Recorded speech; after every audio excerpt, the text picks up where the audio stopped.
Je me souviens un jour d'une cliente qui m'a dit « Jessica, j'ai l'impression d'habiter entre deux mondes. » Et cette phrase m'est restée et donc je me suis dit « Pourquoi ne pas partager ce sujet avec vous ?» Parce qu'elle résume parfaitement cette période où l'ancien monde ne vous correspond plus, mais où le nouveau n'est pas encore complètement construit. Alors, vous flottez quelque part entre les deux.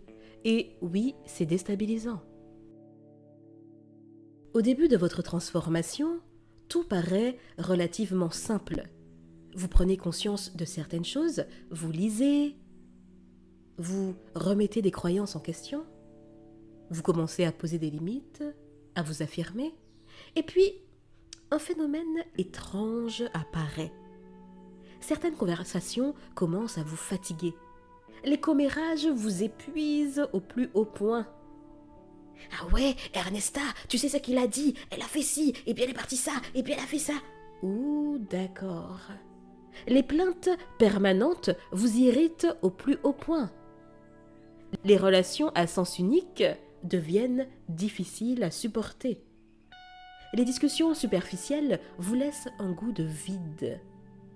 Et ce n'est pas parce que vous vous croyez supérieur, mais parce que vous êtes en train de changer, vous n'êtes plus exactement la même personne. Et souvent, c'est à ce moment-là que la solitude s'installe. Vous ne trouvez pas immédiatement des personnes alignées avec cette nouvelle version de vous-même. Vous quittez certains espaces, mais les nouveaux ne sont pas encore apparus. C'est un peu comme lorsqu'on change de maison. On a quitté l'ancienne, mais les cartons sont encore partout dans la nouvelle. Et donc, on ne se sent vraiment chez soi nulle part, ni dans l'ancienne, mais pas non plus dans la nouvelle. Eh bien, c'est exactement ce à quoi ressemble la transformation. Il y a cette période de transition. Et honnêtement, je crois que beaucoup de femmes abandonnent pile à cet endroit précis, parce qu'elles interprètent la solitude comme un signal d'erreur, comme si leur cerveau leur disait « Ah, tu vois, reviens en arrière. Tu étais mieux avant, tu étais plus intégré, plus accepté. » Mes chers amis, ce n'est pas forcément vrai. Parfois, la solitude est simplement le prix temporaire de l'évolution. Et derrière, ce qui vous attend est merveilleux.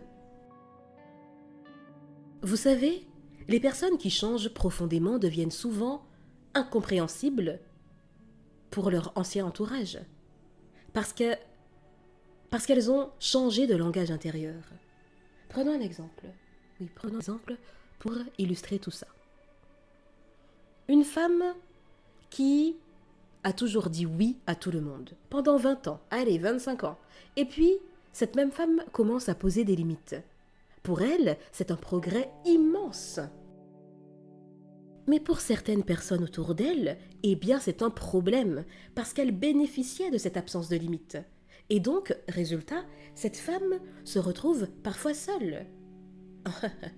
Non, elle se retrouve souvent seule. Et ce n'est pas parce qu'elle fait fausse route, mais parce qu'elle est en train de redéfinir sa place. Et personne ne lui a expliqué que cela pouvait arriver.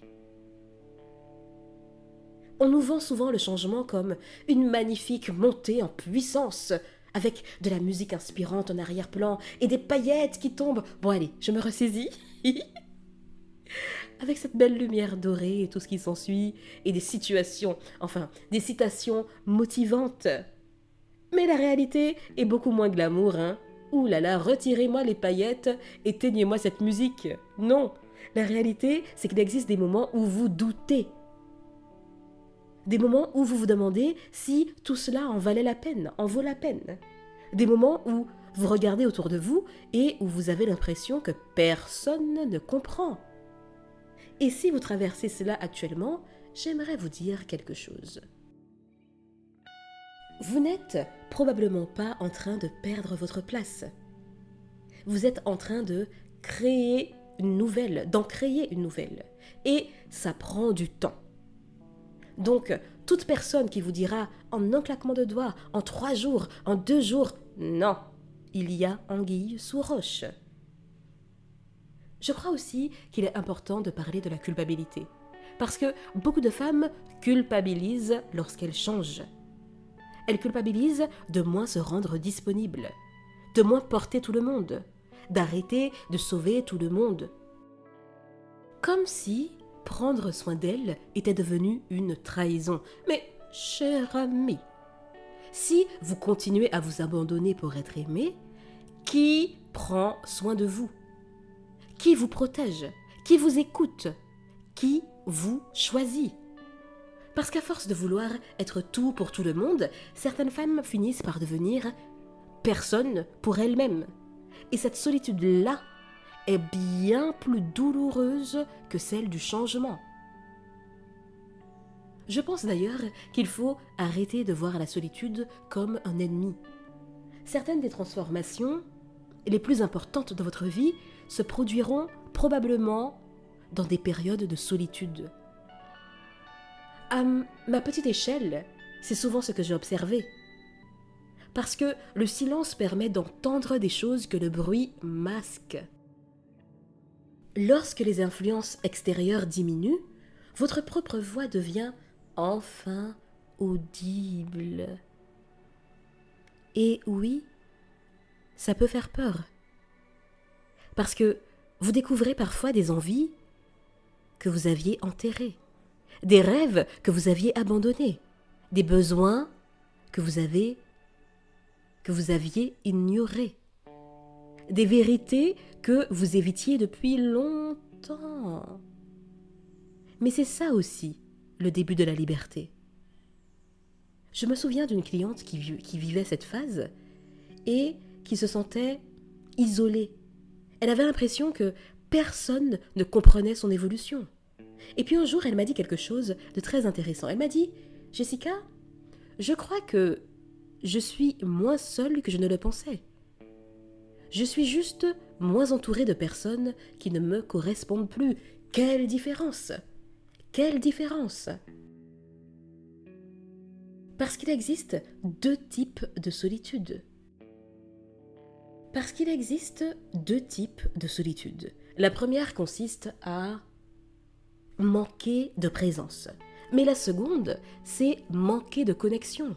C'est-à-dire que vous pouvez être entouré d'énormément de personnes, avoir beaucoup d'amis, de relations sociales, mais de n'avoir aucune connexion profonde avec ces personnes. Voilà pourquoi je ne pense pas qu'il soit capital d'avoir des dizaines et des dizaines d'amis.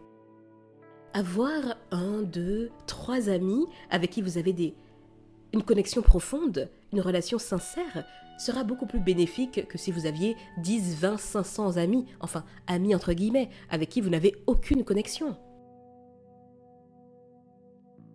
Beaucoup de femmes sont entourées sans être connectées. Elles ont du monde autour d'elles, oui, mais personne avec qui être pleinement elles-mêmes. Chère amie, la transformation ne crée pas toujours la solitude. Parfois, elle révèle simplement ce qui existait déjà, ce qui était déjà là. Et puis, il y a une bonne nouvelle, c'est que cette période n'est pas permanente, elle est temporaire. À mesure que vous deviendrez plus authentique, vous commencerez à attirer des personnes plus alignées. Pas forcément davantage de personnes, mais souvent de meilleures connexions. Des relations plus profondes, plus sincères, plus respectueuses de votre personne. Des personnes qui apprécient qui vous êtes réellement et qui ne vous demandent pas de vous travestir. Et pas seulement de ce que vous leur apportez. Mais pour les rencontrer, il faut parfois accepter de traverser ce passage intermédiaire, ce moment où l'ancien disparaît avant que le nouveau apparaisse. Alors, si aujourd'hui, vous vous sentez seul dans votre évolution, ne concluez pas trop vite que quelque chose ne va pas chez vous. Peut-être que vous êtes simplement en train de traverser un pont. Et lorsqu'on est au milieu d'un pont, eh bien, on est naturellement éloigné des deux rives. La prochaine fois, nous parlerons du prix caché d'une transformation réussie. Parce qu'on parle souvent de ce qu'on gagne lorsqu'on change, mais mais beaucoup moins de ce qu'on doit accepter de perdre. Cher ami, je vous dis à bientôt et d'ici là, imposez-vous.